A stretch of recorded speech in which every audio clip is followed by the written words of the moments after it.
Приключи инициативата "Ваканция в библиотеката". С края на ваканционните дни идва и краят на летните занимания в библиотеката. Вече стана традиция всяко лято да се организира свободното време на децата чрез богата програма в детския отдел на библиотеката, както и в клона в четвърти квартал. Повече от 100 деца са се възползвали от поканата да четат и играят. Имаше различни клубове според интересите. Да играем и готвим, народни танци с ръчни ръце, млад фризьор, тайната на библиотеката, сподели радостта от четенето, млад турист с книга сред природата. За да покажат наученото, децата с радост се включиха в едно финално състезание – търсене на книги, като така показаха придобитите библиотечно-информационни умения. В изложба бяха подредени и всички картини или изделия, направени през лятото.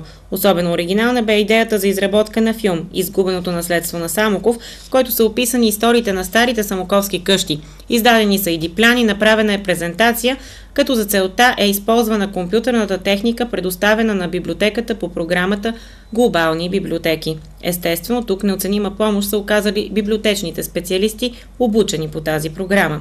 Като цяло може да се обобщи, че това е една чудесна инициатива на Общинска библиотека, която осмисли летните дни на децата, съчетавайки игрите с удоволствието, което носи всяка прочетена книга.